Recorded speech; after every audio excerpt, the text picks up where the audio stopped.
Hello, MGTOW. Hello, men. This is Howard Dare. Thanks for stopping by. So, I want to talk about why women can no longer respect men. Because here's the thing. Based on the relationship between men and women, you can largely determine the success or failure of your civilization. And I don't want to upset anybody, but we are headed towards failure based on this very reason. First of all, and I don't want to be too controversial here, but we are a sexually dimorphic species. Each one of the pair is designed to fulfill a slightly different role. It's the only way that you could get the job done. Now, we have evolved. Man is a great builder. There's no doubt about it. Look at everything around you, all the buildings, except for nature, all the technology, all of the man-made aspects of our world. Man made that. Women, they didn't make that. They were probably busy taking care of the children and giving care to the elderly. So these are the lines that we separate. The male is a worker, a provider, a protector, a builder, and the woman is largely, she fills the role of, rather, caretaker, birther, emotional. And the trick here is to coexist within a balance, not to dominate one or the other, not to rise one up as primary. Although, if you want to survive, you need strong men. You need healthy women, but you need strong men. So now that the men within this sexually dimorphic species, in this generally hostile natural environment where you need the men to step up and you need the women to fulfill this other role, it's no longer a naturally hostile environment. Man has largely overcome the ravages of nature. Not completely, of course, but for the most part. And we're constantly building tools to enhance and to strengthen the human being in this struggle with a hostile environment. So what does that mean? That means women get more and more tools to bring them closer to men. And you know that's what's happened, right? So much so that a 5'4" woman covered in 15 to 20% body fat, who is trained to and designed to be a caretaker and to give care to children, actually thinks that she is the same as a professional male athlete with 5% body fat, who is a trained physical machine designed to attack. Oh yeah, they're exactly the same. They're not. They're designed to fill very, very different roles. If this human experiment is to be successful. Now, the reason why I put it that way is because this experiment is starting to fail. The female side of this equation is trying to take away the motivation of the male side of the equation. They're trying to say they're the same. I'm sorry, they're not. The cheerleaders are not the same as the football players. They're not interchangeable. No matter how much gear you develop, no matter what you do, they're not interchangeable. And you know, this is a very controversial statement, isn't it? Right? This can get me in a lot of trouble, right? Recognize there's no curse words here. There's no hateful language. There's no inappropriate context. There's no indulgence of unsuitable subjects. There is merely the statement that men and women are different. They are not the same. Designed to fulfill different roles. That alone will get me condemned in this age. So imagine a man literally designed to seek out, find, test, and then express the truth. I'm not talking about emotional truth, okay? I'm talking about building a house. I'm talking about building a bridge. I'm talking about building an atomic bomb. I'm talking about finding a cure for a disease. I'm talking about accomplishing nearly any task. This is the process. And then imagine being punished for doing so. Look, this is what's happening in our STEM fields. This is what men are designed to do, to explore, to test, to build, and to try again. It's a math problem, and it's going to take a lot of work to get it right and to become proficient at it. Is this what women do? Of course not. You know, I feel bad for the women because there's a reason why men are attracted to healthy, fertile women with a good attitude. It's highly motivating for them. If he's a good man, I'm not going to try to define that right now, but I think you all have some idea, with a moderate degree of the virtues that he needs, or the ability, to correct and to be self-aware.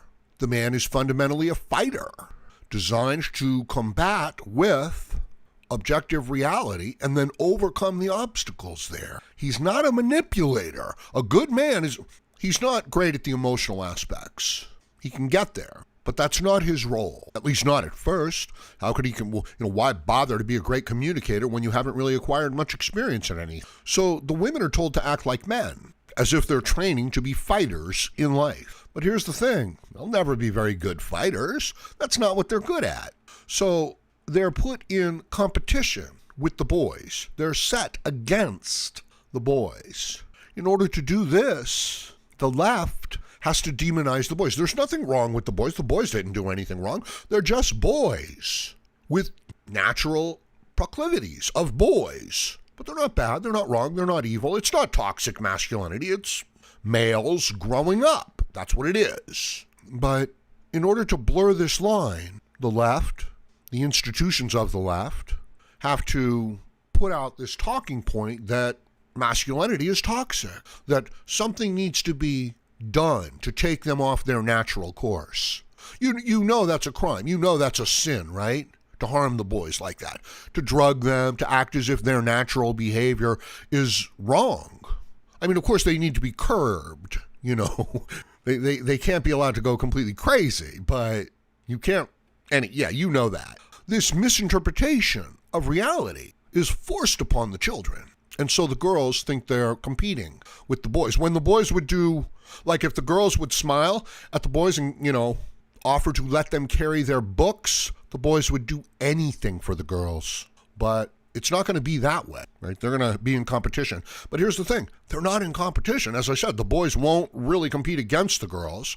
And the girls will use playing the victim. They will use identity politics quite naturally. They're designed to do that, to manipulate emotions. There's no reason for that to have a negative connotation. They're designed to read and work within, these emotional structures and networks, and to build them and to complain about, right? To find problems with them and get them fixed to complain about them and then to get somebody else to do something about it. They're designed to do this. So right from the start, the pattern is disrupted. So they think they're competing with the boys.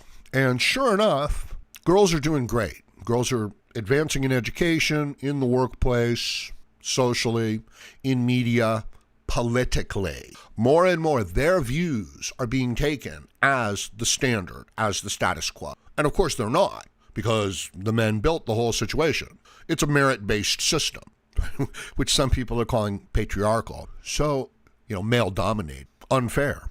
So the boys are held back. The girls are advanced. The natural male behavior is demonized, criminalized, punished, discouraged, shamed. The natural female behavior is rewarded, praised, encouraged.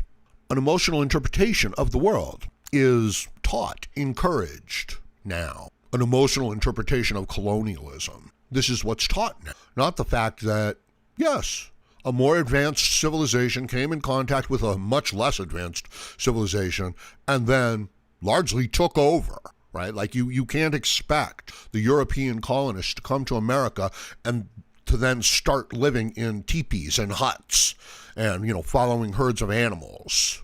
They would never do that. That would never happen. It's not natural. This is the way of things. So up until their late teens, the boys are completely helpless and at the mercy of the system. And they have been betrayed by Western civilization because it has become dominated and controlled by female emotion and a female emotional view of the world. It's what justifies the mistreatment of the boys all the way through the system. But the boys start to get stronger in their, teens, and certainly their later teens. And some of them, many of them realize they are aware that something is wrong. They navigate this horrific system for boys, environment for boys, relatively unscathed, relatively healthy. They focus on their goals and their passions. They keep their head down. They certainly don't get involved with women. They certainly don't let the system become, they make their way through the system, and they make sure that they don't get noticed. In other words, if he displays outstanding male qualities, he's in a lot of trouble. If he displays excessive male qualities, he's in a lot of trouble. If he expresses any sort of potential for leadership and ability, he's in a lot of trouble. He has to keep his head down, otherwise he's going to be singled out and then knocked low as a male. That's exactly what's going on. There's a lot to say on this subject. So now, you move forward into their 20s and they're coming into the job market and, the wage gap. Who do you think is going to get the better job? Who do you think gets paid more coming out of college, men or women? Well, it happens to be women. But here's the thing. If I say that, some of you hear that and say, it's true. It's the truth. Fascinating that we operate under the presumption that it's false. Why is that? And the reason why is because a female emotional interpretation is forced upon us. And this is what's destroying us. What Angela Merkel has done to Germany and Europe is criminal. It's traitorous. The local politicians betray the values, the laws, and the practices of their local population in order to signal to the left, which wishes to destroy Western civilization. This is a very complex subject. I'm going to have to leave it at that for now. I will come back to this in part 2. So let me know what you think about this in the comment section below. And please like, share, comment, subscribe, donate. Check me out over on Facebook. Check me out over on Twitter. I would really appreciate it. And join me again, Howard Dare, as I plan to have more content for you. Thank you, everyone.